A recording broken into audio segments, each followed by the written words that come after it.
Summoned members of Parliament MPs to the House for sitting on Friday, May 17, 2024.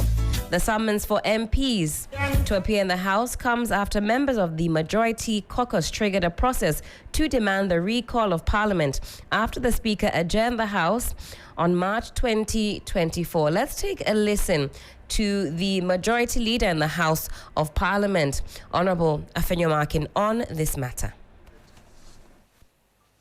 Recall. Colleagues in the media may be aware of the fact that on the 20th of March, Mr. Speaker adjourned the House sine die. At the time the House was adjourned sine die, there were 3 items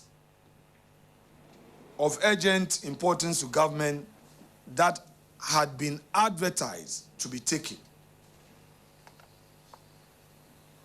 They were advertised on the order paper of the day. And these were the items. 1, the adoption of the 34th report of the Appointment Committee on His Excellency the President's nomination for appointment as ministers, regional ministers, and deputy ministers. 2, motion on additional financing agreement between Government of Ghana and the IDA for an amount of $150 million to finance the ongoing Greater Accra Resilient and Integrated Development Project, also known as the GARID. 3, request for tax exemption for selected beneficiaries under the 1D1F program. On the first item, you all know that Mr. President did some reshuffle and came out with some nominations.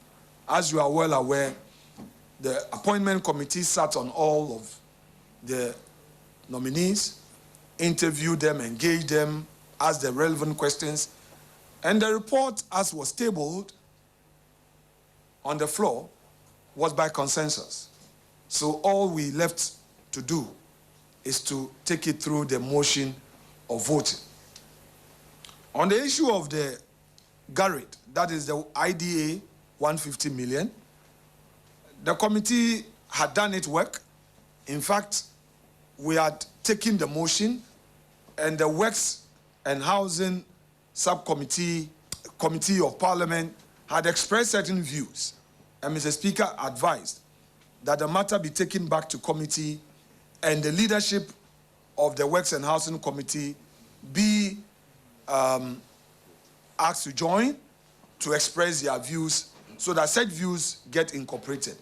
In fact, this was done, and all that is left is for this item to be taken so that government can access this concessional facility to show up our forex.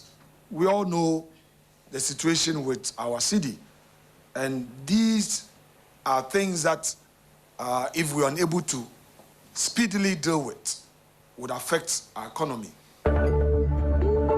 Okay, and that was Honourable Afenyo Markin. And as you heard him there, he was speaking to the media on May 3rd that the caucus members had no choice but to assert their right under Article 1123 of the Constitution. And what does that say? It says, notwithstanding any other provision of this article, of this article, 15% of members of Parliament may request a meeting of Parliament, and the Speaker shall, within 7 days after the receipt of the request, summon Parliament. Let's get onto the phone lines right about now. Komla Kluche is our parliamentary correspondent. He joins us now to expand on this particular issue. Komla, good morning to you. Hope you're doing well. I'm very well. Thank you. Well, we've just seen that notice from the Speaker recalling Parliament May 17. That's just on Friday. Does that come as any surprise to you at all? Absolutely not. It was suspected.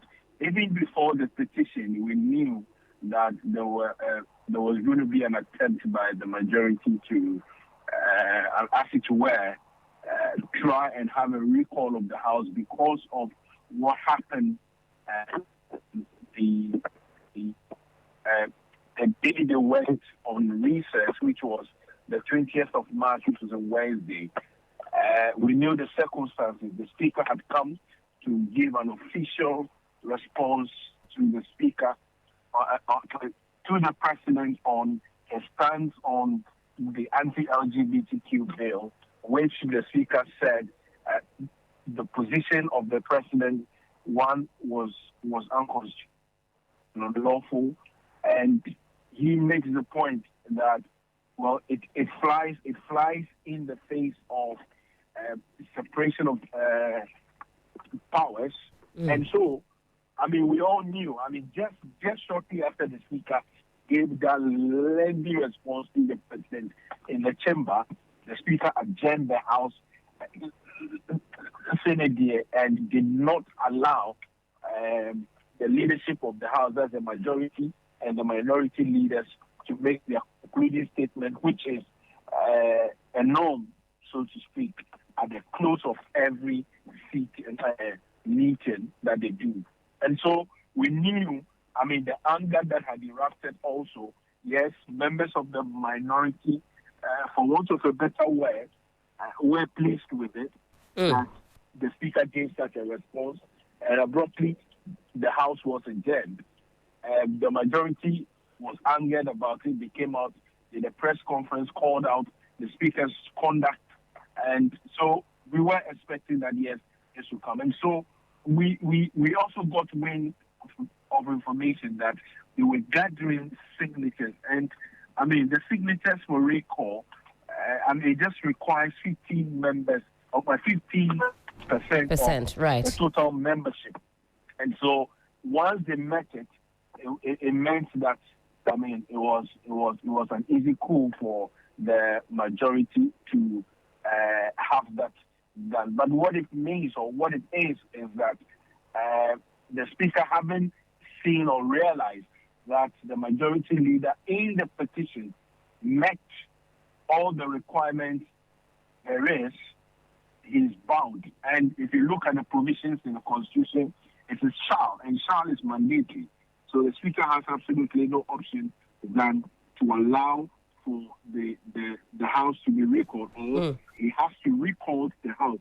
He is constitutionally bound and also by the standing orders to recall the House for this. But what are the things that the majority is looking out for?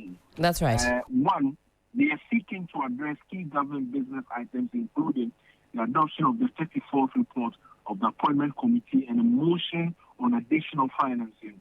And the petitioners also want Parliament to be recalled to consider a motion for additional financing agreement between the government of Ghana and the IDA for an amount of $150 million to finance the GARIC project, which is the Greater Accra Resilient and Integrated Development, and also request for tax exemptions for selected beneficiaries of the 1D1F. We know the minority is vehemently opposed to these tax exemptions, which allege amounts to some $500 million. If you're giving out $500 million in tax exemptions, why would they be going for a loan for Garrett that would amount to $150 million? It flies in the face of, quote unquote, common sense. These are their words, not mine. And so these are the concerns that the minority is doing. So I wasn't really surprised knowing that once they meet the requirements, the Speaker is duty bound. Right. Is this the first time that Parliament is being recalled by the Speaker or by a Speaker? No, we've had several instances, that they are recalled for specific things. Some of them, they do not even have to activate the 53 of the standing orders, 53 or 52 of the standing orders.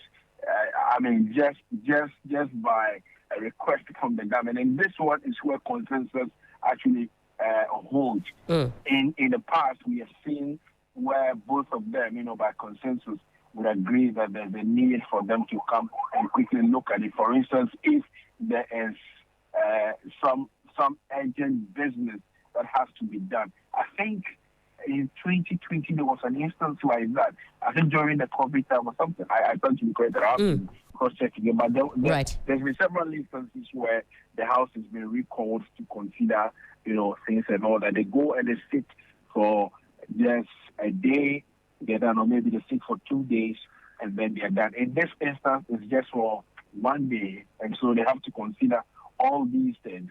Well, that of the appointment committee, the vetting is already been done. I think what is left now, the report has been laid. They'll just have to do a debate of it, and then it will go ahead. Mind you, one of the reasons why the Speaker did not allow for a consideration of the members of the appointment committee was the fact that one of the members of the minority, Roxanne Dafiameko, had taken the matter to the Supreme Court. And you recall that the president also indicated the reasons why he was not going to assent to the That's right. The anti-LGBT bill is because the matter is sub judice. That's right. So, I mean, the Speaker said if that is sub judice, this is also sub judice, and that he was not going to do anything unlawful to that effect. And so, these are the reasons why we are where we are now. It would now boil down to marshalling of members. The majority did not activate this early on because they were short by one member, that is the Jisoo MP. Right. Now that they have elected an MP for a Jisoo, it means that their numbers is now 137 plus one additional independent, making it 138. And so they have the numbers at their disposal now. So a game of tactics, you would say, Komla, in choosing when to decide to have the Speaker recall Parliament. But speak to us about the timetable now. Now that they've been recalled, they're going on May 17. That's just this Friday. What does that mean for the holiday period? Do they sit and then subsequently take that holiday period? Paint a picture for us how that's going to look. It matters not. And these are some of the things that the minority has been saying, that, I mean, one is costs. It's very, very expensive to recall the House where they have to sit for just about a day, because as we speak, I know some committee members, there are some people who are out of the country attending workshops and other things. MPs are also going through the registration exercise, and some committees are also meeting, some here in Ghana, some equally out of the country. And so it's quite expensive. But what it is that it is on Friday, so it's just a day's sitting.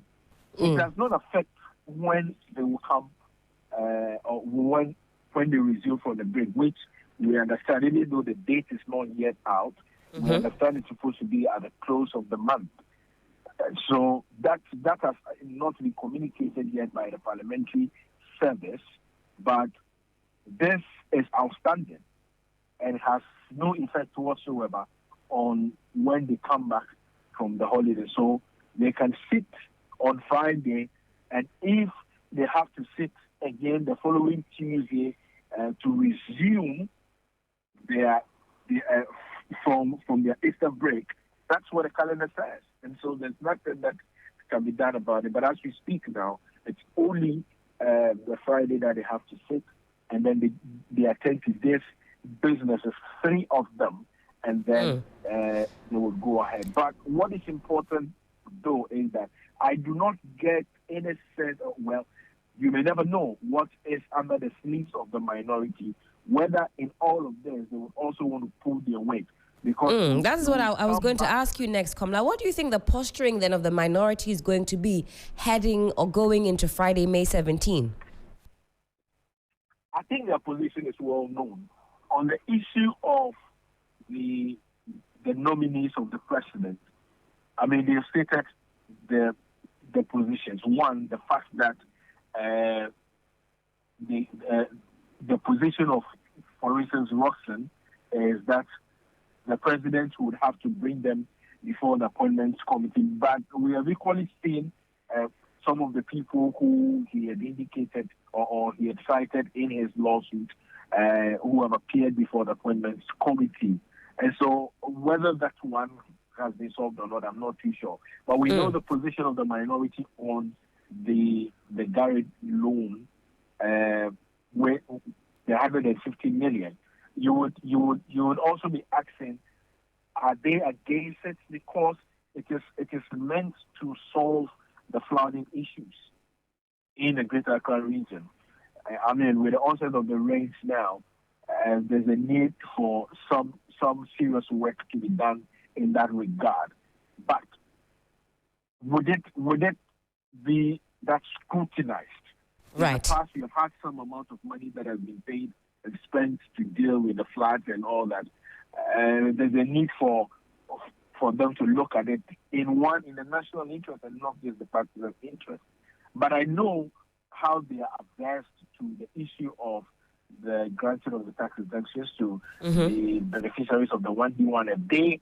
They allege that most of the companies are affiliated, or most of the factories are affiliated to the governing MPP, and so they think that it is just another attempt, to say thank you, so to speak, to the people who are affiliated to them, who are from these companies allegedly.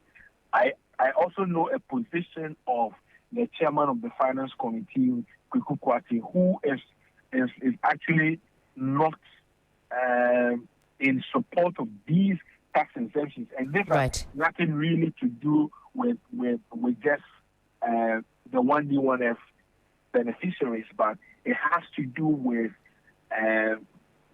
the concept of tax exemptions in general, because he thinks that if we do not take care, we could be giving out so much money where revenue being made is very small. And so there's a need to have a look at it. Absolutely. So these are the concerns that the minority has raised in the past. And I'm not too sure if they would want to. Their body language does not depict they intend to do anything, but these are MPs who have taken us by surprise. We can only wait to see what they will be able to put out there.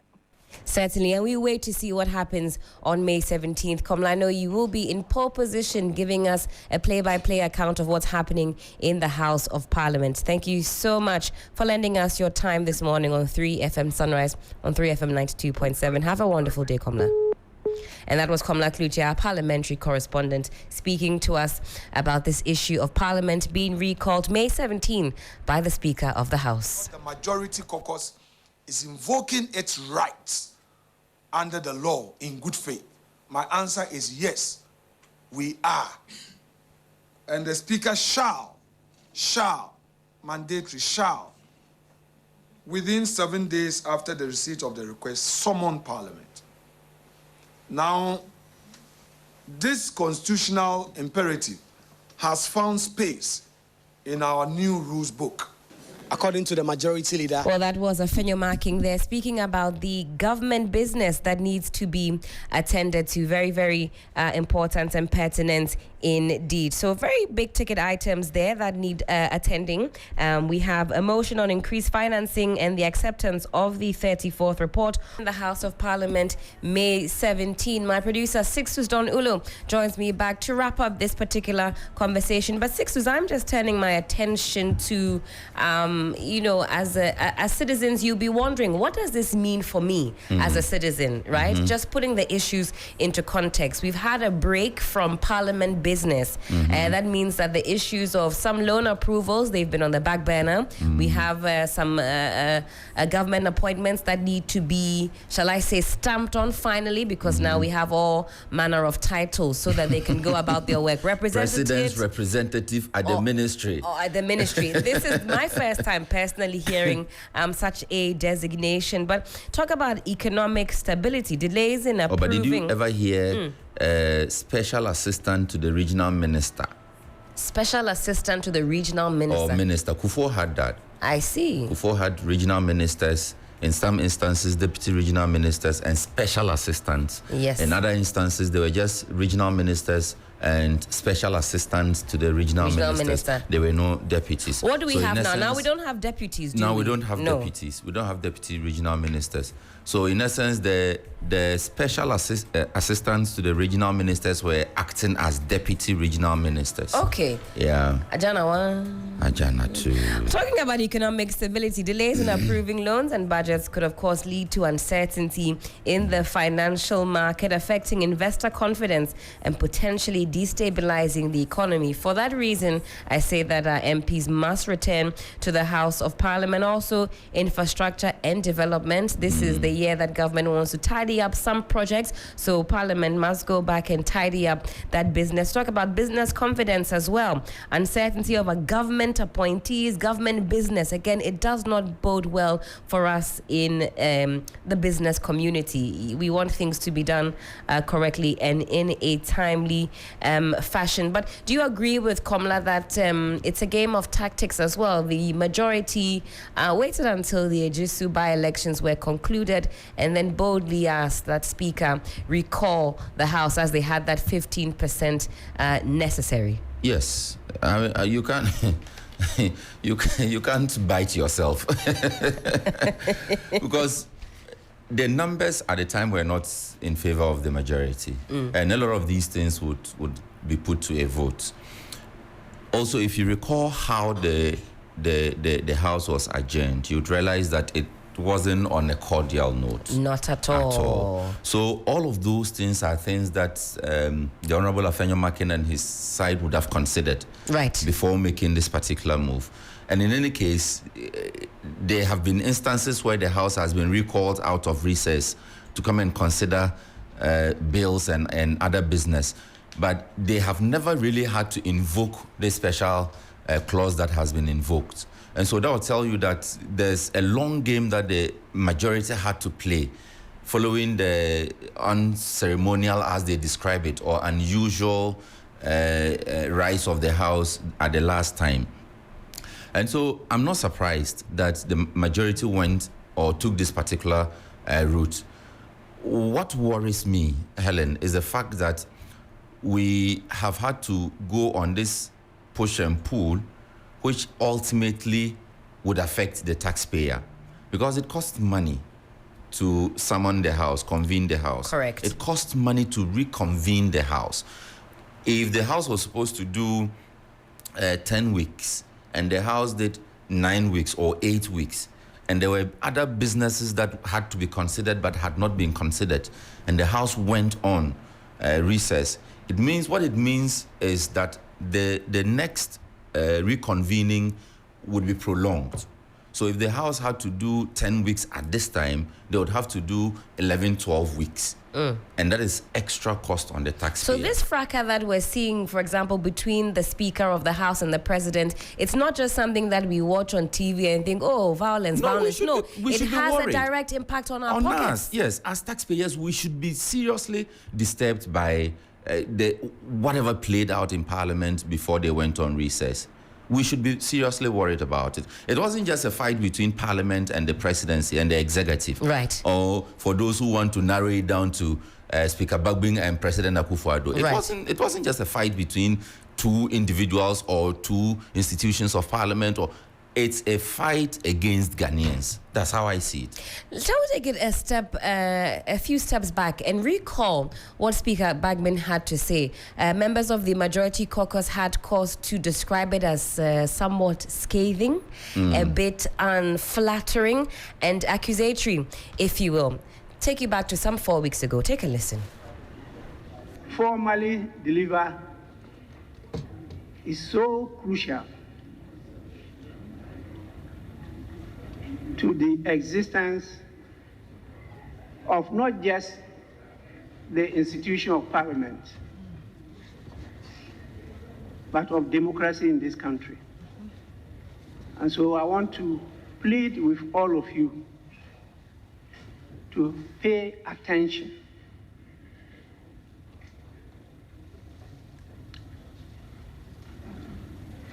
The good people of Ghana, I'm sure, will pay attention.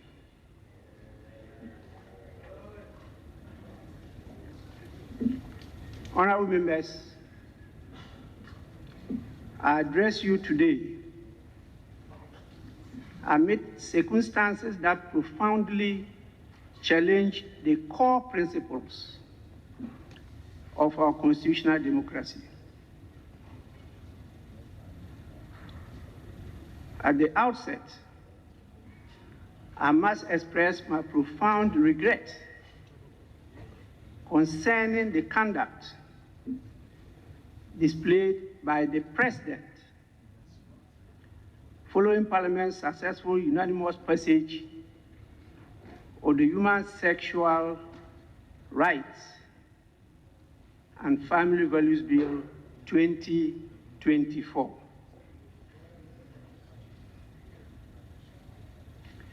The behavior exhibited by the President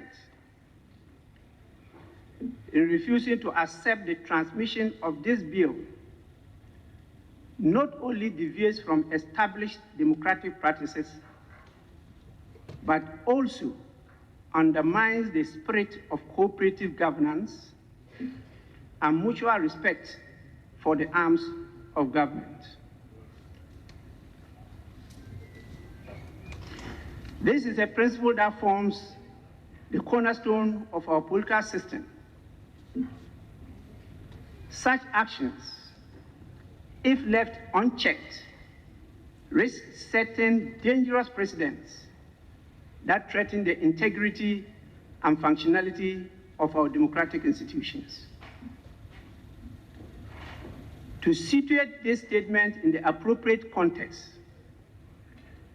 it is crucial to acknowledge a disturbing pattern emerging from the President, which points to a concerning disregard for the foundational principles enshrined in the Constitution 1992.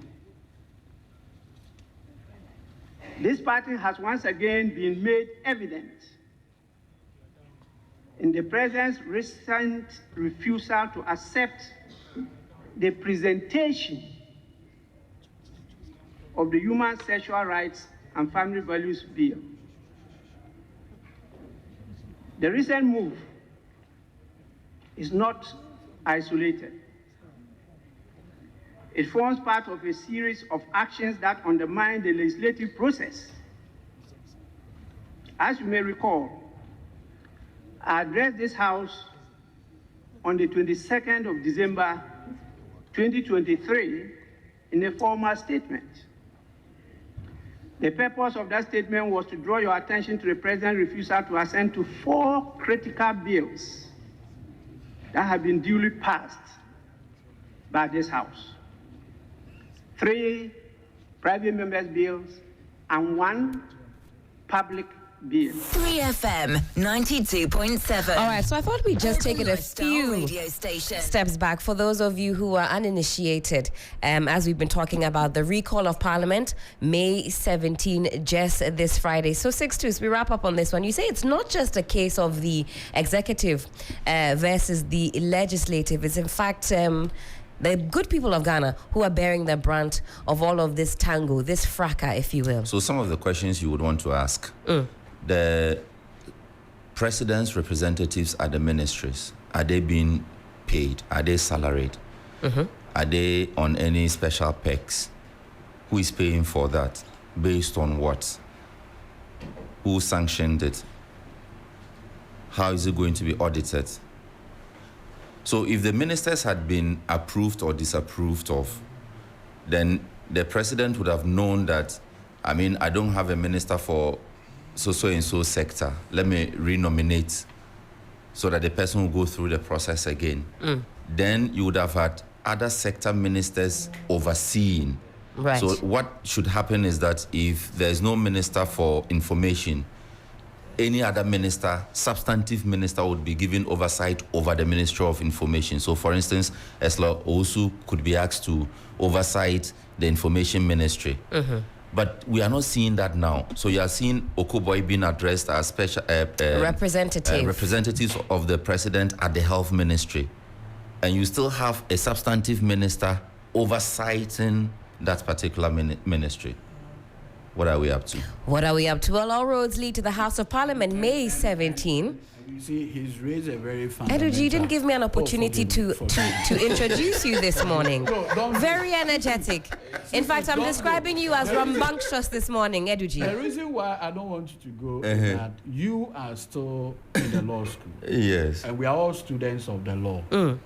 There was this case of G.H. Mensah, an attorney general. So in 1996, Jerry Rawlings had won again. Right.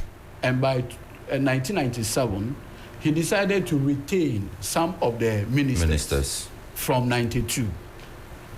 Then, the then MP for Sunyani, the Honorable G.H. Mensah, said no. Later on, senior minister, subsequent. Then said no. That is not what the Constitution requires. The Constitution requires a prior approval before you can even take any decision whatsoever. And so therefore there was the need to take even the retained ministers back to Parliament for approval. That was the first time we had that issue. Then subsequently we followed the convention. Now you have a situation where ministers whose quote-unquote processes were referred to the president are still working. In fact, some are operating from the ministries. There's a popular law term, co-warranto. By what authority? What do you say? Co-warranto. Co-warranto. By what authority? By what authority? Let me quickly introduce Eduji. The voice you're hearing, no stranger to the show. Lawyer Eduji Tamaklo is the Director of Legal Affairs for the National Democratic Congress. Eduji, good morning to you. Great to see you. Good morning. I like this tie that you're wearing this morning. You look sharp. Thank you. Yes. Thank you. I'll try to be sharp. Yeah. His father's tie. Exactly. This one, a Japadier. We wouldn't go any further. Have you seen that document? Yes. What does it say in that document? It's the most dangerous document produced. I've heard government communicators come out to say that we're being too sensational. It is nothing but a novel, nothing but a fabrication. What do you make of that? See, everything that has happened under this regime had followed that playbook. You say it's come to fruition. That playbook is a playbook. And the Akufo-Addo Bawumia administration had basically been ruling this country on the dictates of that book. It's like the Holy Bible of the Akufo-Addo administration. Yes, and it's worrying. It's worrying. Everything from voter registration, what will happen as NITs, how somebody's son will eventually become the Director General. Look, voter registration, you know, the management, banking, how people's bank will be collapsed.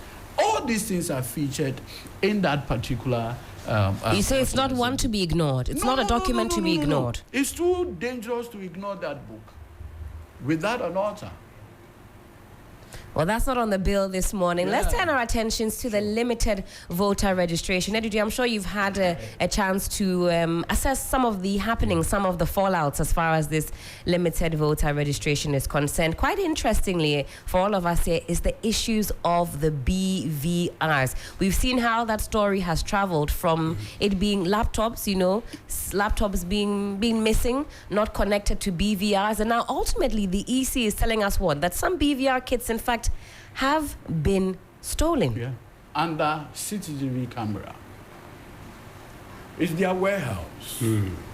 The Electoral Commission warehouse is a highly fortified environment. Right. You drive by, you see, I think there's tankers there. Very fortified because of the sensitive nature of the materials kept there.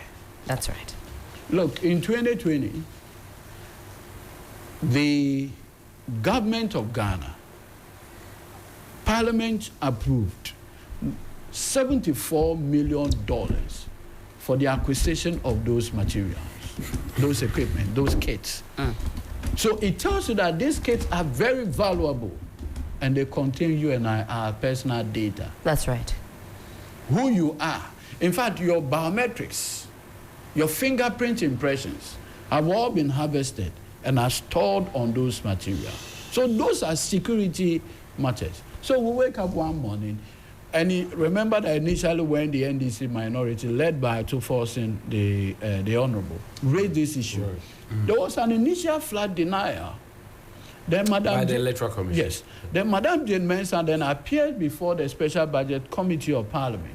Then the question is put to him. Then subsequently an internal memo came out. And in that memo, it was established that A, B, C, D, about 28 of them.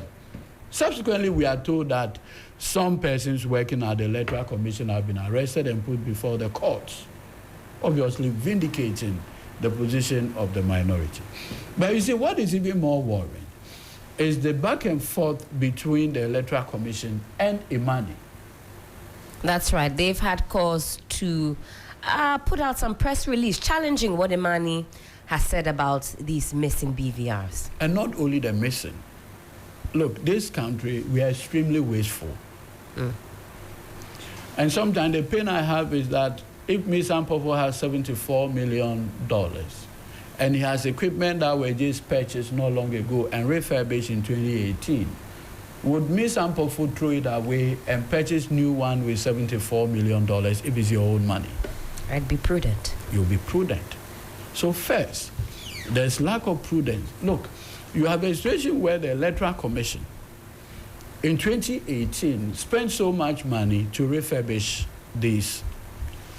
Then in 2019, there was district level election, you remember? That's right. So the same equipment were used to conduct the district level election. Assemblymen were elected based on that same machines. From 2019 to 2020, Mr. Akufo-Addo now decided that I need a new voters register for my second term. The register that brought Akufo-Addo with 1 million vote difference, as they say, he said he didn't want that register. So against all sound advice, the Electoral Commission said we'll do a new voters register. And in order to do that, they had to justify. So they went to Parliament, and Parliament gave them $74 million. Ms. Ampopo, if $74 million is your own personal money, would you use it for that? Look, it's painful the level of wastage in our system. To the extent that, look, the republic has turned into a procurement republic. A procurement republic? Yes. Expand, Energy. Good. So you have a situation where, listen, you have a situation where we have functioning equipment. So you could have done a mop-up and registered more people. But you see, if you do that, you didn't, there wouldn't be the need to spend $74 million, correct? Because if you are just going to add and review and make it better, it will cost less. That's right. But somebody needs to justify an expenditure. In whose interest is it if we spend $74 million on procuring new equipment? It doesn't. How does it serve the public interest? Because we compile the biometric register, and you see your biometrics don't fade. Right. Excuse my language. They don't fade. So we compile the biometric register from 2010 to 2011. And then we constantly update it by way of limited registration exercise. We did a limited registration exercise in 2016. We did another one for the assembly election in 2019. What equipment did we use? The same equipment. Then one morning somebody wakes up and said, no, this register, even though it's the register that gave MPP 169 MPs, brought Akufo-Addo, we don't like it. We want an entirely new register. Madam Jane Mensah says, I'll give it to you. What is your cost? I need $74 million to go in for this. You have it. Go ahead. Ms. Ampopo, if this is not procurement, what it is? Energy, is your main gripe with the EC a case of prudency? Is that your main issue with the EC? They are even more fundamental, and we'll do that. Listen.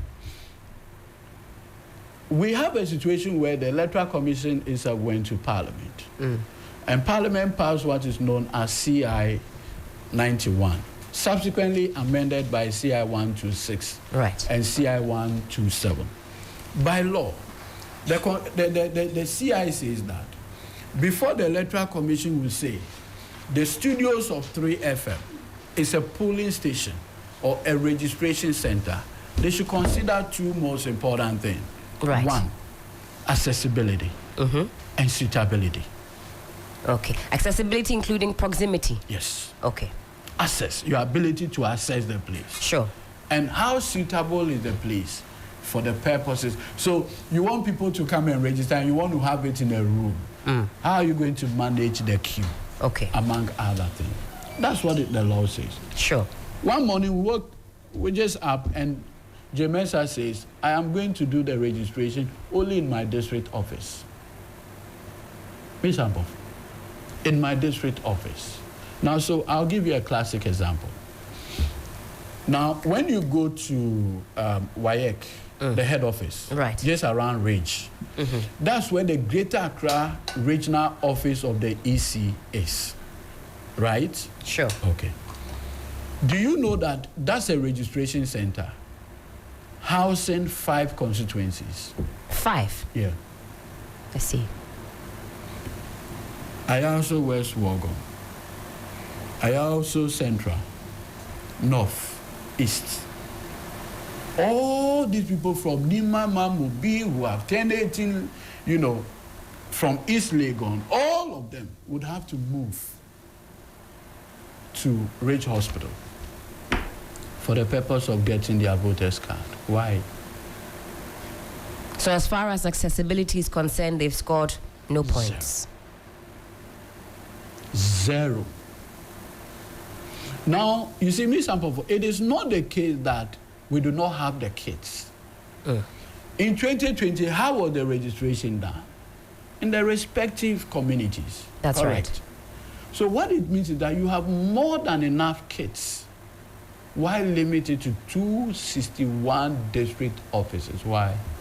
At the time, I remember this was a cause for a lot of concern for all of us. The EC, I recall, said, well, this was efficient enough by their estimation. No.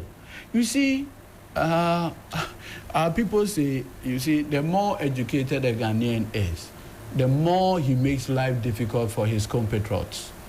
I've never heard that one. Yes, I'm telling you today. Ordinarily, you believe that people go to school, learn innovation and others to make life easier.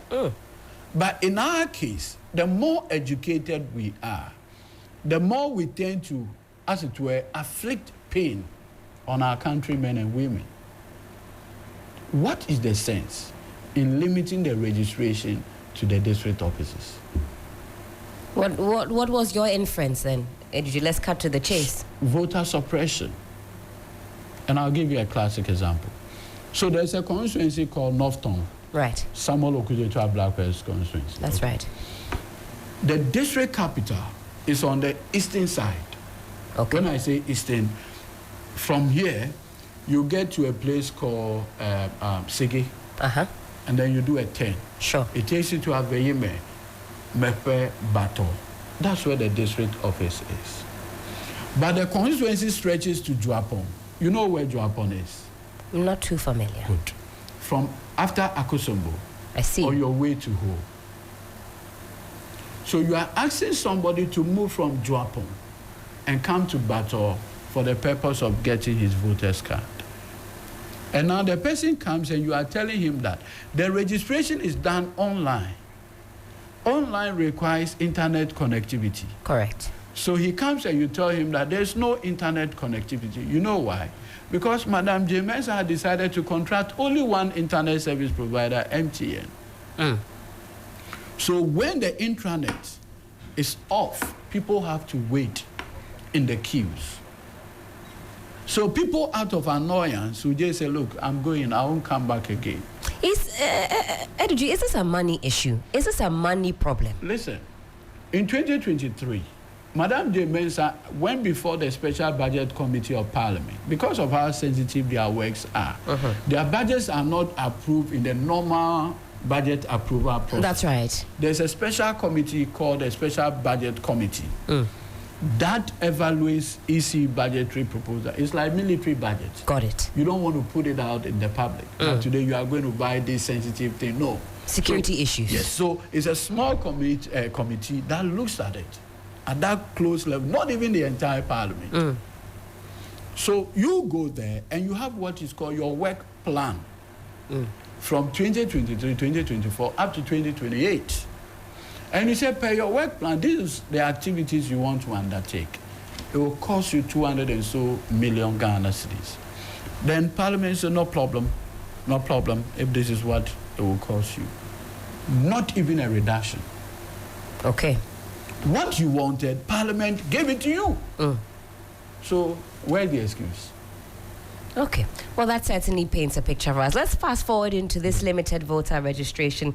Sadly, the initial days 1 and 2 are fraught with internet challenges, long winding queues, and a system that simply wasn't fit for purpose. What else did you observe, Lawyer Edison? I had to, because of the work I do at the Parties Director League, I had to go and visit some of the polling stations to first-hand what the problems are. As for day one, it was a total fiasco. That's because right. Nationwide, the internet basically failed. And I've always argued on this internet conversation. Why one internet service provider? Why not two? What has been said about that, actually? Now, look at this situation. Immediately, people mass up at a place. Internet connectivity will be affected. That's right. Because, you see, it's one gateway. Everybody is trying to what? Go through it. And so it jams. It brings problem. So suddenly you have a situation where everywhere, everybody is trying to pull in some data into the system. It will create problem with connectivity and all the technical issues. Right. It should have been anticipated. There should have been an opportunity to learn from what happened in September 2023.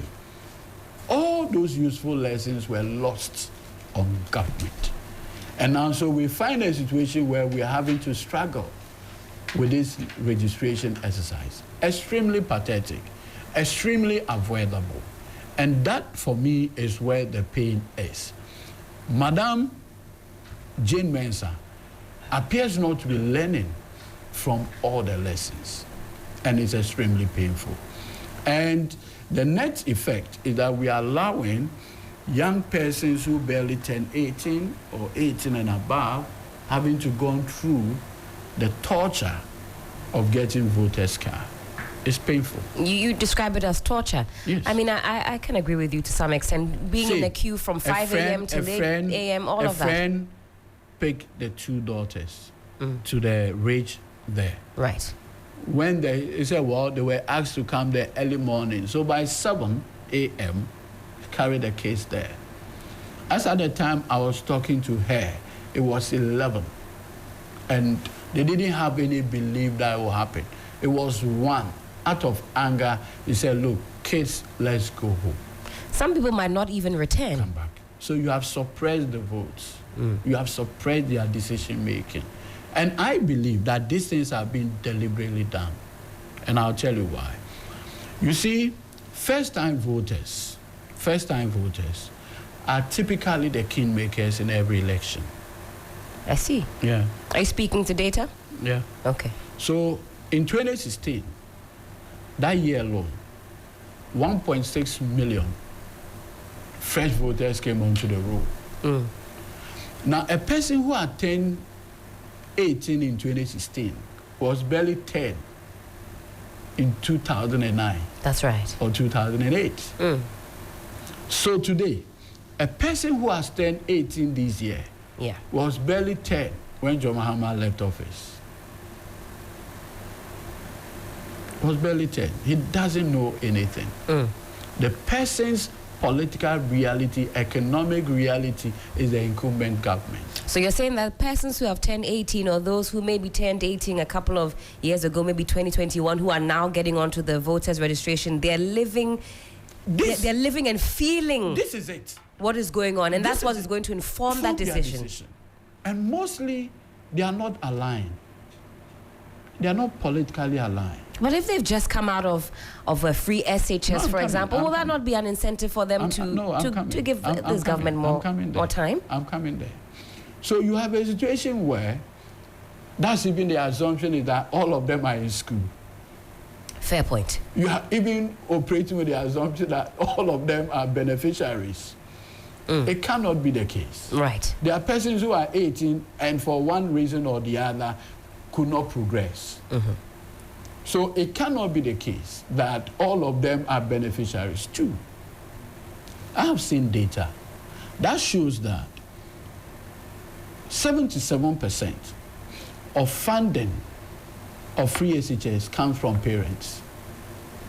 What percentage? 77%. 77%. Ghana Education Watch, their latest numbers, research shows that parents' responsibility account for 77% of the cost of free SHS. So what we are being told is free SHS. Government is only taking responsibility for 23%.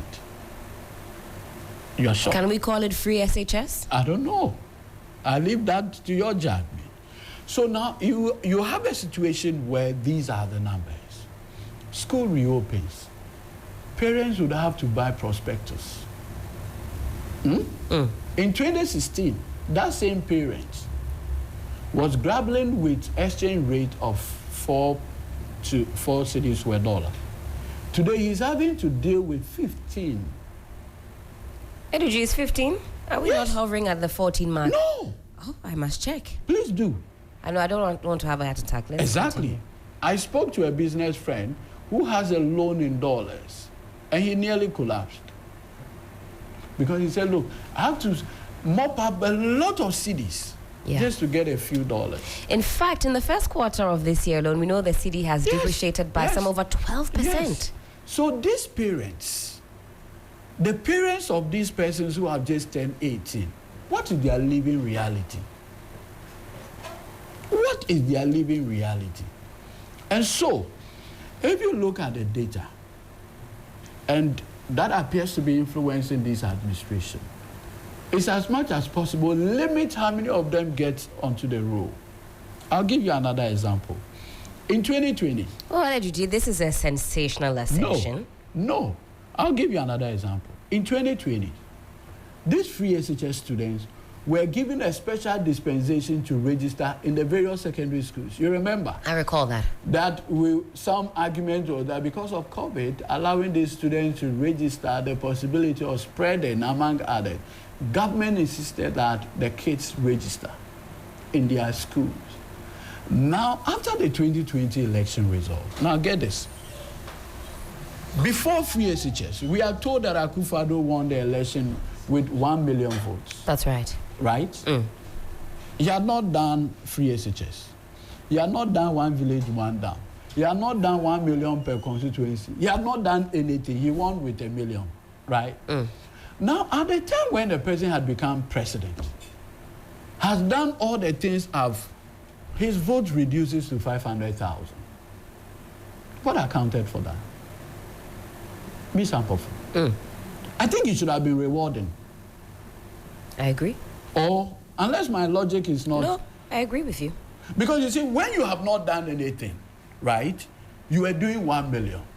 So you say now that we have all these wonderful interventions, that should see an appreciation in your votes. More like a thank you. What happened? Ms. Ampof, have you thought about it? So, two schools of thought. One is that the free SHS students were registered in their secondary schools. Right. December 7th, they were at home. They were on vacation. So the only way you could have benefited is to ask them to go back to where? The constituencies where their schools are. And if you could not, what happened? So you know what has happened this time round? You notice that based on that, this particular registration, government had instructed GES to ask that students be allowed to go home. To go home. What does it tell you? Why have the various secondary schools not been turned into registration centers? Well, COVID is no longer here with us. No. In fact, it was at that time that we were saying because of COVID, they should rather go home. Right. So that they don't cluster. Cluster, of course. Right. Government said no. So at the time when there's no COVID, why are they coming home? You've read the GES letter. I have. Where they have specifically instructed the secondary schools to permit the kids to go home and register. So the incumbent Akufo-Addo administration, right, is scared of these first-time voters. Because anybody turning 18 now was barely 10 years in 2016.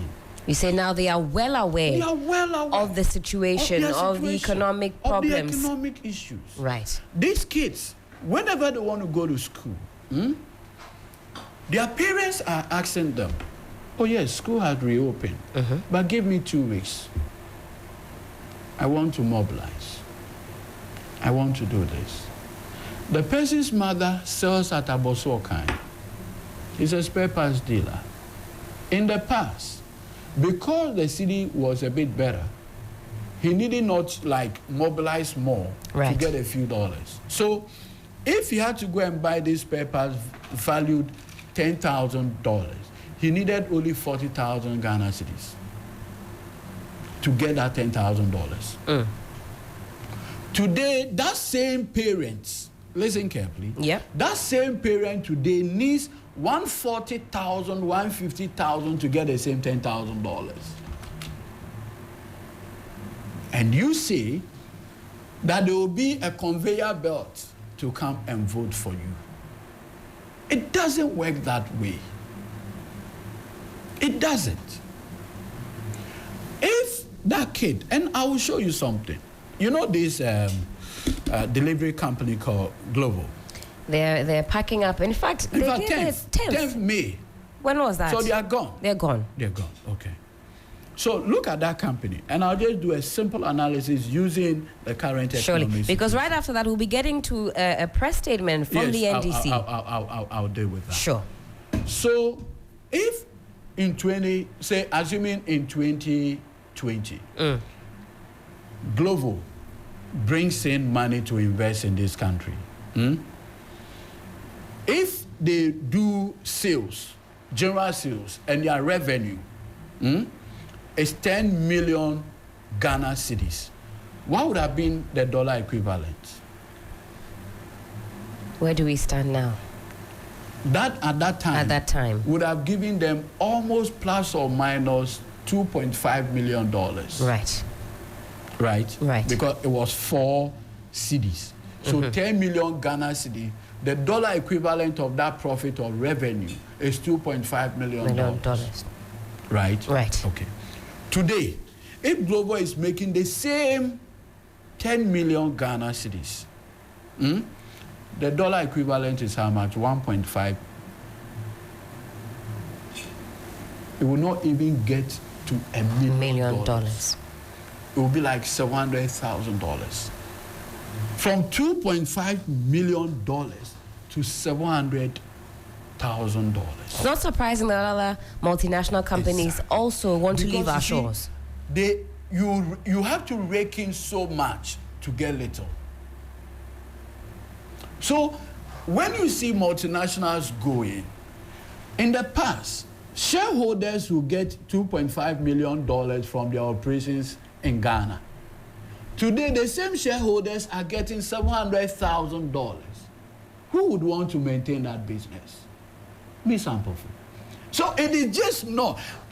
Look, economics is mathematics. It's numbers conversation. It's data conversation. That's right. So the people can see.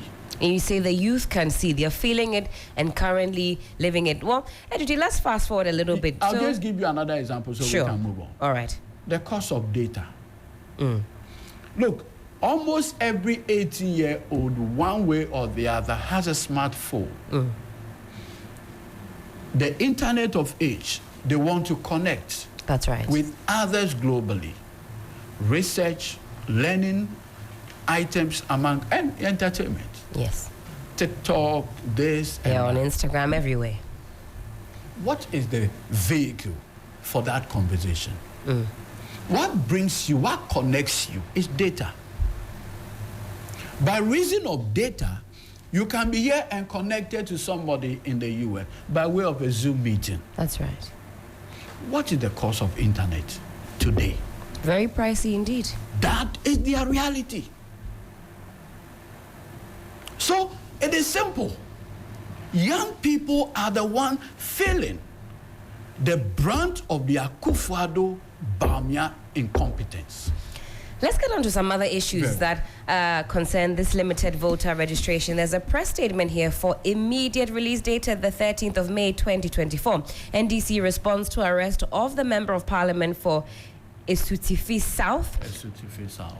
Honorable Collins Dauda. I'm not too familiar. One of these days we'll do a road trip. So I must. Kukum, Goso, that enclave. It's called Ahafo.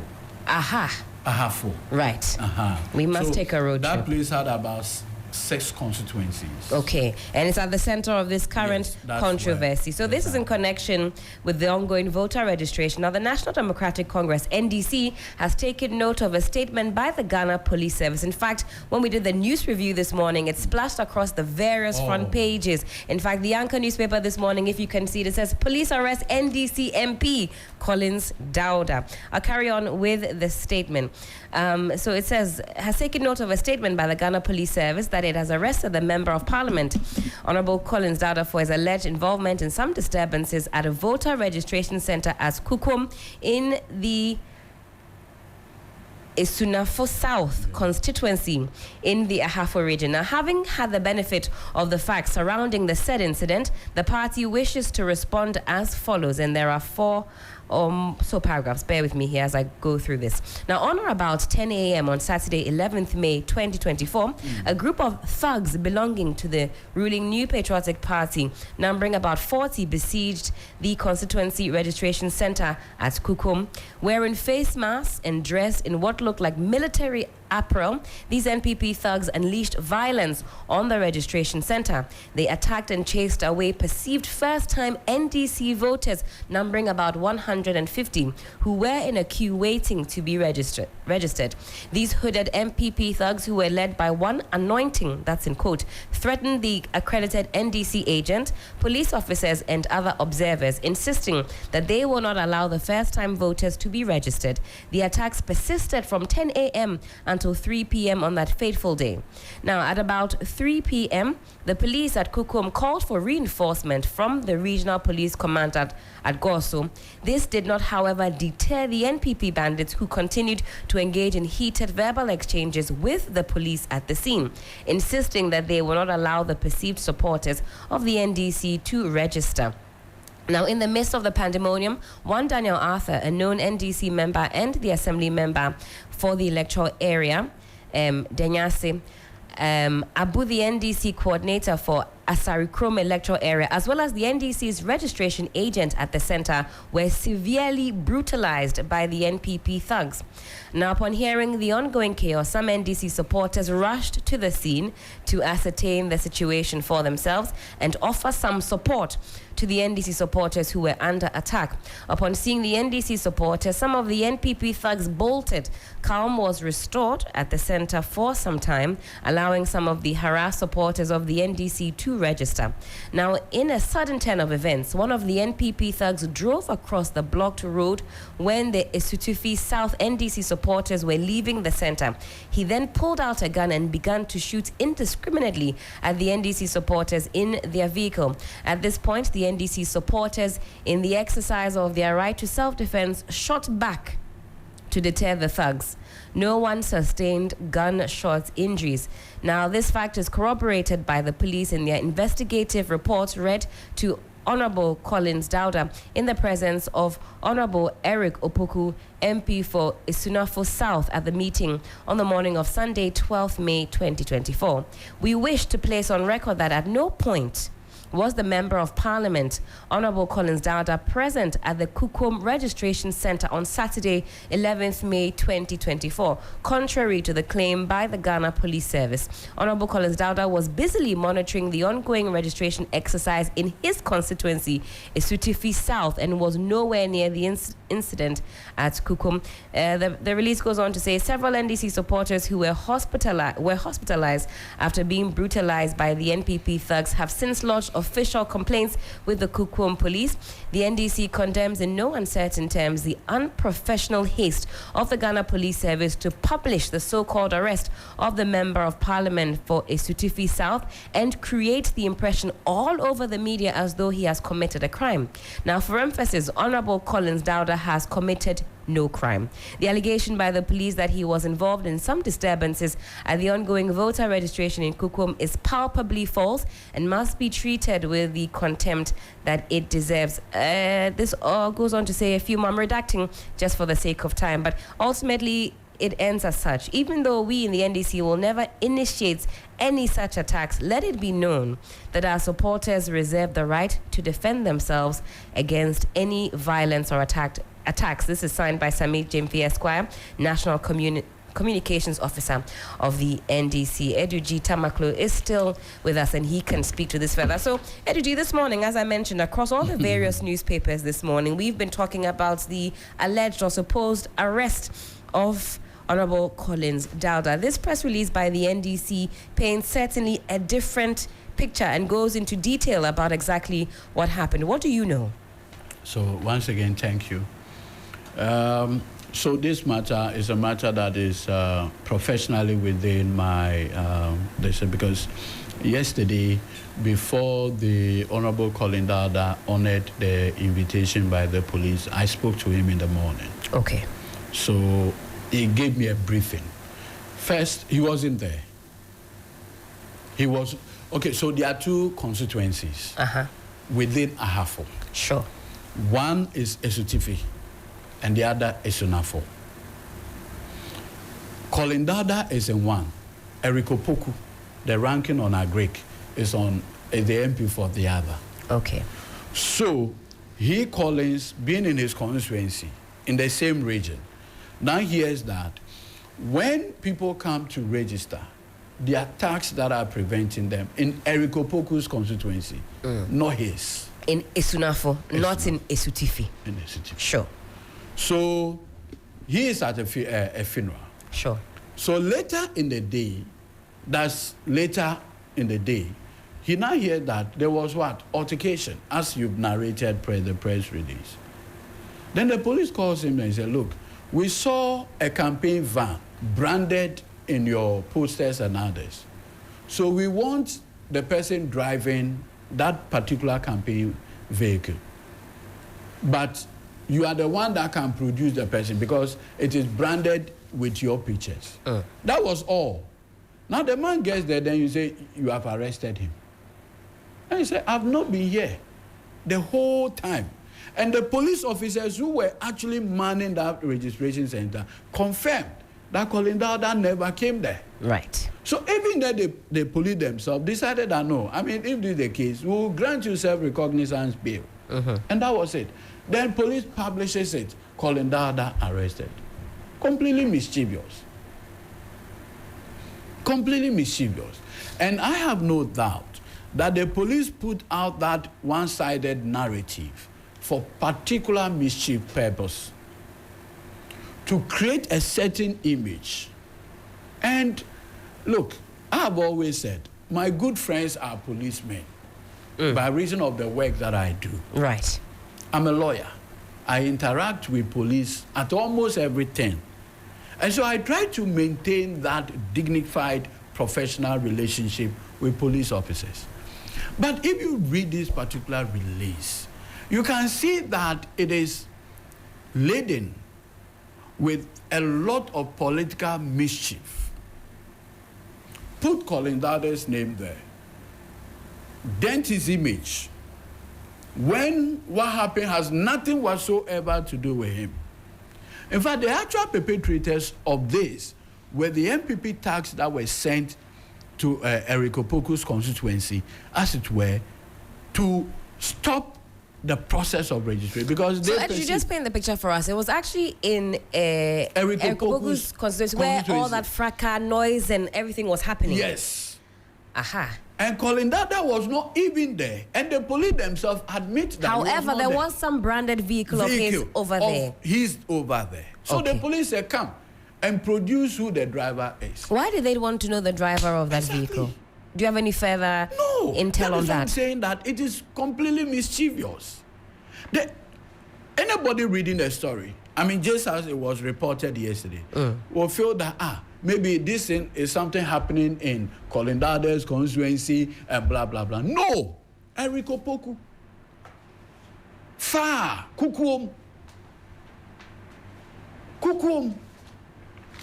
Not even an issue that you say, this one had happened in Colin Dada's constituency, and for that matter, Kukuom.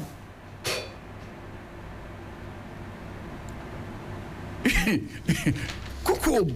I see. Because the story, for example, says that Collins Dada was arrested in connection with disturbances that occurred in Kukuom in the Ahafo region.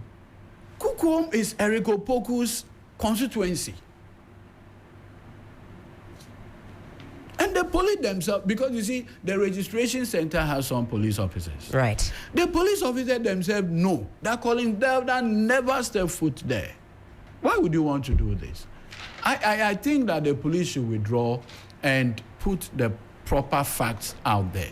It's fair for citizens to be treated fairly. That's what I think. Because the story looks so one-sided. And it looks like it does appear that Collins had been targeted for this negative publication. No. We deserve better. And that is why the National Communication Officer of the party had issued this press release. It sounds as though from the press release of the NDC that this incident that happened was very noisy, indeed, very, with gunshots coming from both sides. No, because you see, what happened, like I told you, and the police themselves admit, for a whole day, the MPP tax will not allow any form of registration on grounds that, and you see, like me, I always say, the law is clear. If somebody comes to register, the agents of the candidates or whatever have what we call a challenge form. And I'll tell you, look, as we speak now, in Ketu South, Aflao and the other place, Denu, Adafianu, do you know that area? Not very familiar. You need to know Ghana. I must. You need to know. I must. Within maximum 3 hours from Accra, you should be there. Right. And that's where you see our border with Togo. Okay.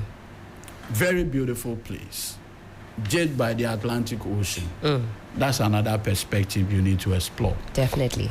Now, you have a situation where the MPP National Director of Communication, Richard Anyaba. Yes. In fact, that was going to be my next thing. So if you're launching into that, pause for me in 1 second, because I want us to wrap up with this Collins Dada issue. But Edudi, does it not worry you how we're going just with this limited voter registration, so that, as alleged by the press statement, you've got NPP thugs who go and invade a registration center, and then you have NDC members or sympathizers, whatever the case may be, who also retaliate. Now you've got gunshots coming from both sides of the divide. As a citizen of Ghana, Edudi, that really, really worries me. Does that not make you quiver? I am concerned. Because you see, election security is key. That's right. But you see, I always make this point. Madame Jane Mensah's posturing towards election security is a story of Pontius Pilate. I remember after the 2020 election, where about 8 or 7 Ghanaians were brutally murdered, the Techiman South, that's right, where you see police open fire into a crowd made up of innocent people.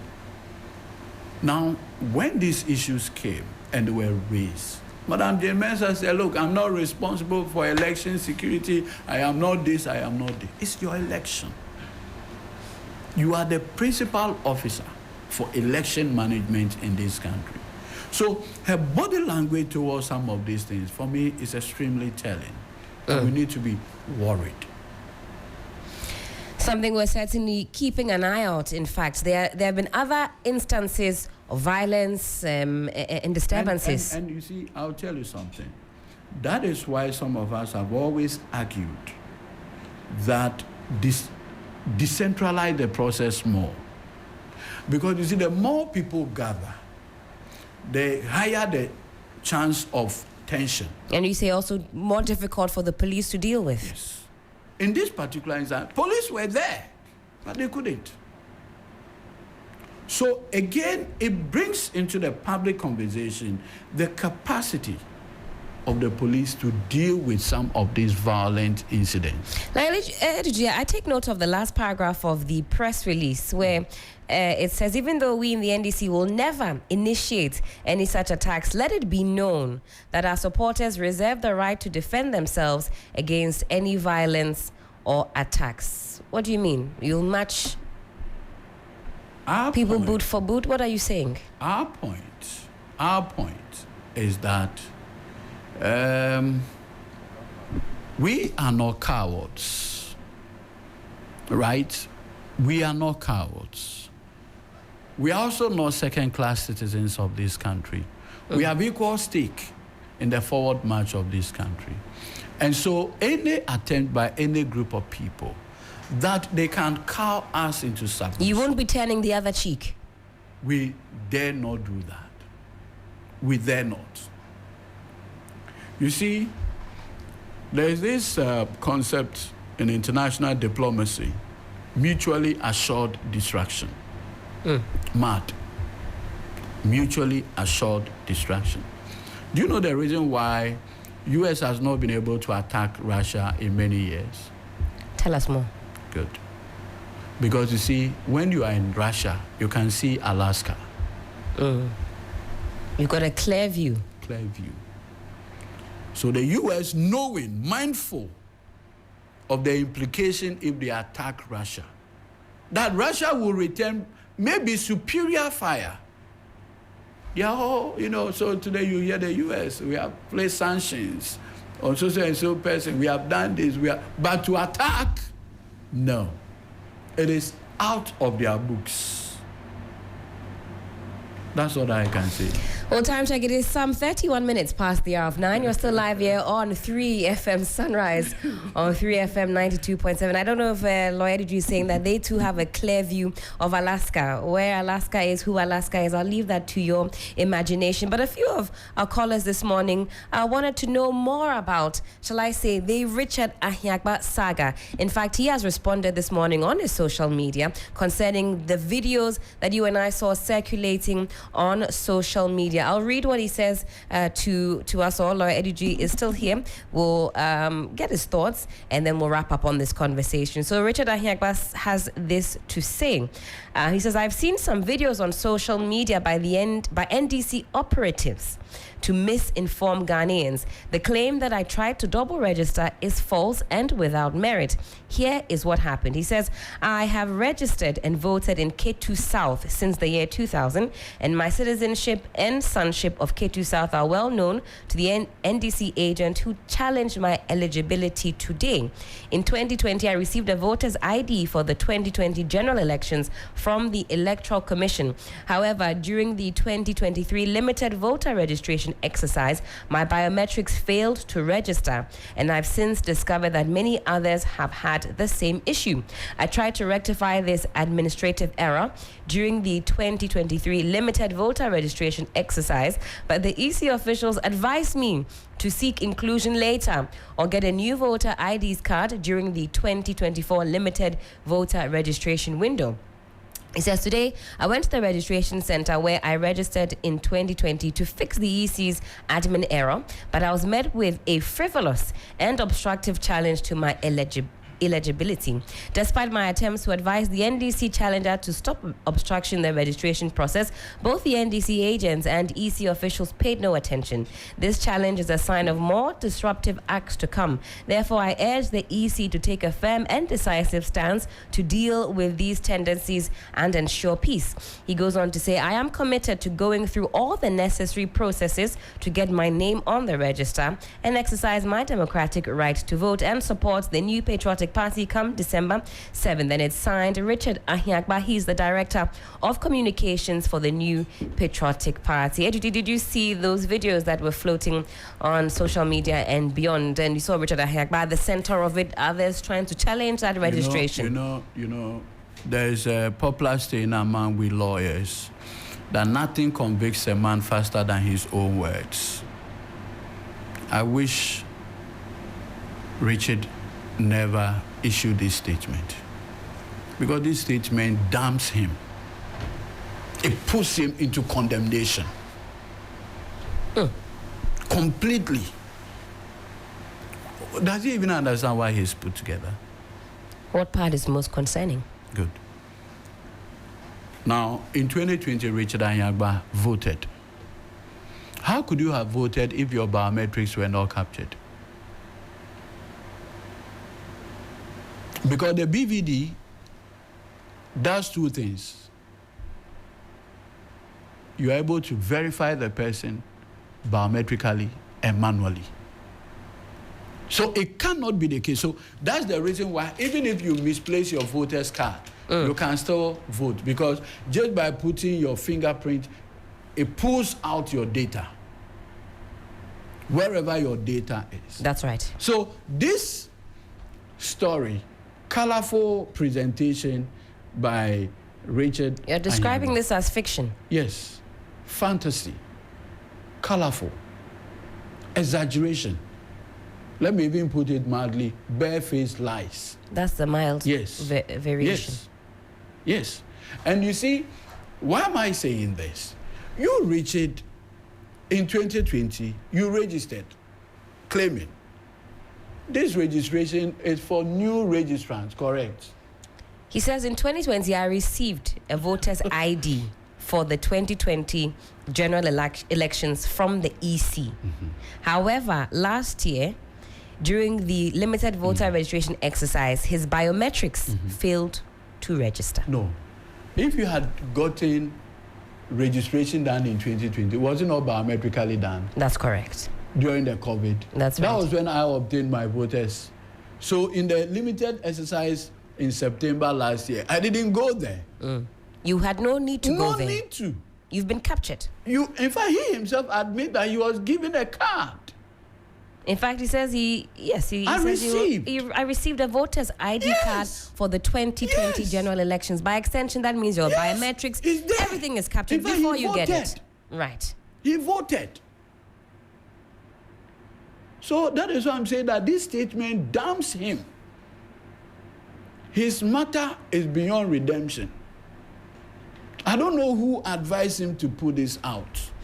Well, Lawyer DG, if we say it's beyond redemption, we can park it here for today's conversation. This is one that is certainly unfolding. So for all of you who call this morning wanting further and better particulars, we keep a keen eye on this. And let me make this point. The entire leadership of the party, we have our eyes on this. Thankfully, the challenge mounted. The Electoral Commission has served hearing notice that 21st of May, there will be a hearing. And we'll all be there before the District Registration Review Committee. Absolutely. To hear him recount this cock and bull story. As described by lawyer Edu Tamaklo. Stand the test of cross-examination. He's the Director of Legal Affairs of the National Democratic Congress, and we're parking it here for that conversation. Lawyer Edu, it's a pleasure always to see you in the mornings right here on 3FM Sunrise. I really like this time. We have many other matters to discuss as we head into December 2024. Johnny, bear with me. And do you know this year, 64 countries are going to the polls worldwide. Very important here. Helen, yes, please. Before he goes, yes, my mic is active. We can hear you, Johnny, loud and clear. I want to ask Ediji one simple question. And then we go on to Adam Bona, security analyst, what he's saying about Cecilia Dapan. The government in power too much problem? Eduji, next week when you come, we talk some more. DJ Abiam is here. I think we have been the most cooperative opposition. Cooperative. We leave that Should one. Should we believe you? The best in the morning is on 92.7.